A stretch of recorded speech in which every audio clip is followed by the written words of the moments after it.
Welcome students, आपका मेरे channel science classes by doctor Kumkum Saxena में बहुत स्वागत है। और इस समय हम चल रहे हैं 9th क्लास के चैप्टर जिसका नाम है परमाणु एवं अणु। तो उस चैप्टर में मैंने आपको पिछले क्लास में बताया कि परमाणु क्या है और अणु क्या है। परमाणु की डेफिनेशन और अणु की डेफिनेशन मैंने आपको बताई कि परमाणु क्या है, वो अविभाज्य है और जो स्वतंत्र अवस्था में नहीं पाया जाता है और वो क्या होता है, रासायनिक अभिक्रिया में लेकिन भाग ले सकता है। लेकिन अणु क्या है, अणु स्वतंत्र अवस्था में पाए जाते हैं लेकिन वो रासायनिक अभिक्रिया में भाग नहीं ले सकते। वो स्थिर पाए जा सकते हैं लेकिन परमाणु स्थिर पाया नहीं जा सकता। तो सबसे छोटा अविभाज्य कण अगर आपसे पूछा जाए क्या है, तो आप तुरंत कहेंगे कि परमाणु जो है वो सबसे छोटा अविभाज्य कण है। अब आज मैं आपको बता दूं कि लॉ ऑफ केमिकल कॉम्बिनेशन, जिसमें क्या रासायनिक संयोग के नियम, कि हम यदि पदार्थों को मिलाते हैं और नए पदार्थ बनते हैं तो उनमें एक नियम होता है, एक निश्चितता होती है जिससे कि हम उनको प्राप्त कर सकते हैं। इसमें सबसे पहला नियम मैं आपको पढ़ा रही हूँ, द्रव्य की अविनाशिता का नियम। और ये फ्रांसीसी वैज्ञानिक लेवोशिये ने दिया था और इन्होंने जो है 1803 इन्होंने लेवोशिये ने दिया है द्रव्य की अविनाशिता का नियम। और इसके अनुसार इन्होंने कहा कि द्रव्य जो है वो क्या है, द्रव्य अविनाशी है, इसको विनाश नहीं कर सकते, द्रव्य अविनाशी है।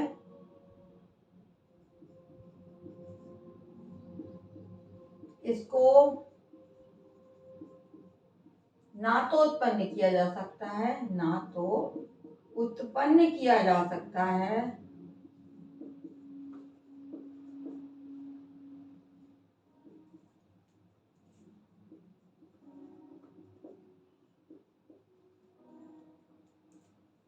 और ना ही नष्ट किया जा सकता है, और ना ही नष्ट किया जा सकता है।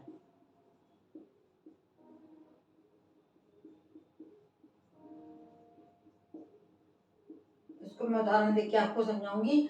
यानी जब हमारे जो क्रियाकारक पदार्थ हैं, क्रियाकारक है ना, जो मिलाए जाते हैं, और उत्पाद, क्रियाकारक पदार्थ, और इनको जब मिलाएंगे और फिर होंगे उत्पाद, माने जो उत्पन्न होते हैं उन्हें हम बोलते हैं उत्पाद। जो उत्पन्न होंगे प्रोडक्ट्स, उनको उत्पाद कहेंगे, और क्रियाकारक पदार्थ जिन्हें हमें मिलाएंगे वो हमारे क्या कहलाएंगे, क्रियाकारक पदार्थ कहलाते हैं।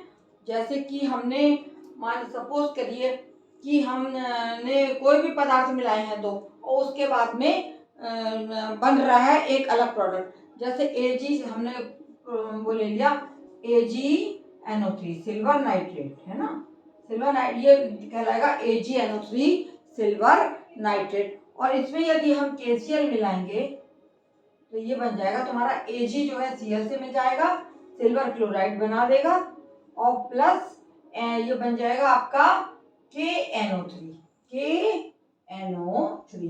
इस प्रकार से दो पदार्थ मिलाए गए, पोटेशियम क्लोराइड और सिल्वर नाइट्रेट, इन्होंने मिलकर बनाया AgCl और प्लस KNO3 पोटेशियम नाइट्रेट।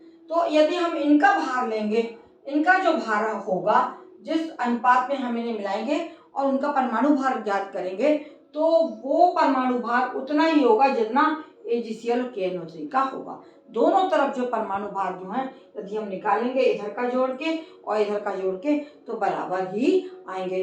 यानी पदार्थ को ना तो नष्ट किया जा सकता है और ना ही उत्पन्न किया जा सकता है। इसको इन्होंने बोला द्रव्य की अविनाशिता का नियम। ध्यान से पढ़ लीजिए, समझ लीजिए कि द्रव्य को ना उत्पन्न किया जा सकता है, ना ही नष्ट किया जा सकता है। अब मैं दूसरे नियम पे आ रही हूँ इसके, और दूसरा नियम है आपका स्थिर अनुपात का नियम। स्थिर अनुपात का नियम,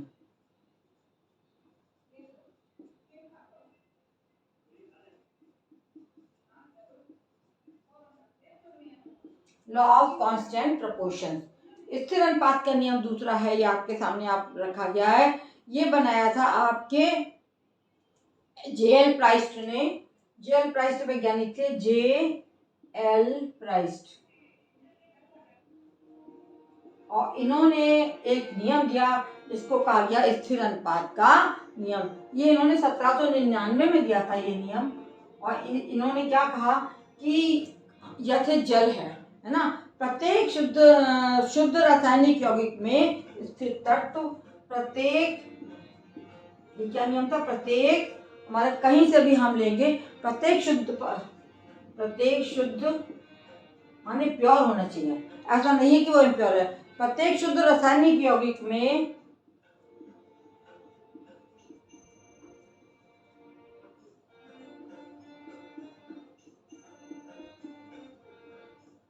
शुद्ध होना चाहिए, ऐसा नहीं है कि जो हमारा यौगिक है वो अशुद्ध है। प्रत्येक शुद्ध रासायनिक यौगिक में स्थिर तत्व उसमें जो तत्व पदार्थ मौजूद होंगे कि यौगिक में क्या होते हैं, तत्वों से बनता है। तो स्थिर तत्व जो होते हैं एक निश्चित भारानुपात में पाए जाते हैं।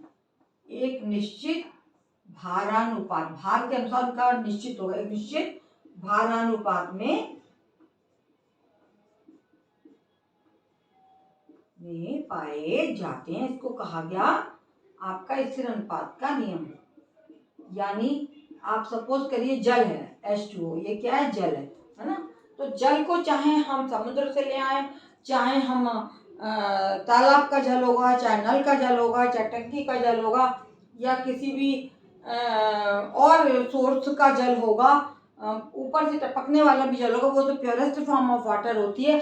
तो उसमें जो है हाइड्रोजन और ऑक्सीजन का अनुपात क्या होगा, 1:8 है ना। हमेशा कहीं से भी जल ले लो तो उसका अनुपात आपका आ जाएगा 1:8। कहीं से जल आप उठा लाइए और जब आप उसका तत्व का एक निश्चित भारानुपात पाएंगे, 1 हाइड्रोजन का 1 और ऑक्सीजन का 8, इसी अनुपात में ये जल पाया जाएगा। वो चाहे तालाब का हो, वो चाहे किसी समुद्र का हो, चाहे नदी का हो, चाहे कहीं अन्य सोर्स से जल आप लाएंगे, तो स्थिर अनुपात इनमें क्या हो, भारानुपात ये 1:8 ही हाइड्रोजन और ऑक्सीजन का जो अनुपात होगा। इसी तरीके से कार्बन डाइऑक्साइड है, दूसरा उदाहरण दे दीजिए, कार्बन डाइऑक्साइड, CO2 को हम क्या बोलते हैं, कार्बन डाइऑक्साइड। इसका भारानुपात क्या होगा, 3:8 है ना। यानी 3 भाग कार्बन और 8 भाग हाइड्रोजन इसका स्थिर अनुपात होगा। और इसको इस तरह भी लिख सकते हैं, 12:4 12:32 के अनुपात में ही ये हमेशा पाए जाएंगे। कार्बन डाइऑक्साइड चाहे कहीं से लें, चाहे वायुमंडल से लें, चाहे कोयले के जलने से कार्बन डाइऑक्साइड निकली, कहीं भी आप देखेंगे तो इनका एक निश्चित अनुपात होगा तत्वों का, कार्बन ऑक्सीजन का 3:8 या 12:32। समझ में आ गया होगा, मैं समझ रही हूँ आपको स्थिर अनुपात का नियम। जेल प्राइस ने 1799 में दिया कि प्रत्येक शुद्ध रासायनिक यौगिक में स्थित तत्व जो है एक निश्चित भारानुपात में पाए जाते हैं। जल, हाइड्रोजन क्या है, ये जल है। ये चाहे कुएं से लाओ, चाहे नदी से लाओ, चाहे समुद्र से लाओ, कहीं से भी जो जल का अनुपात होगा वो 1:8 ही H2O 1:8 के अनुपात में पाया जाता है। और इसी तरह कार्बन डाइऑक्साइड चाहे कहीं से निकली हो, चाहे खनिजों से निकली हो या खनिज से भी निकली होगी, वो अनुपात के अनुसार कार्बन और ऑक्सीजन का अनुपात क्या होगा, 3:8 या 12:32। तो ये 2 नियम आप समझिए और इनको याद करिए और आपको बहुत अच्छे से समझ में आएगा अगर आप इसको मनन करेंगे, पढ़ेंगे मेरा क्लास, और समझ में आपको अवश्य ही आ जाएगा। इतना भी लिख देंगे तो आपको पूरे नंबर मिलेंगे, यही नियम है।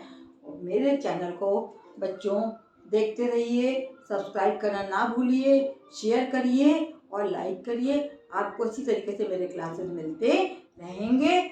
और मेरे क्लास को देखने के लिए धन्यवाद। अब अगले लेक्चर में मैं इसके आगे का जो आपका कोर्स है वो पढ़ाऊंगी। ये हमारा चल रहा है 3rd चैप्टर। अभी आपकी छुट्टियां हैं लेकिन मैंने पढ़ा दिया है। आप इधर उधर ना भागें, केवल किताब से और इसको देखकर ही आप याद कर सकते हैं, देख सकते हैं और समझ सकते हैं।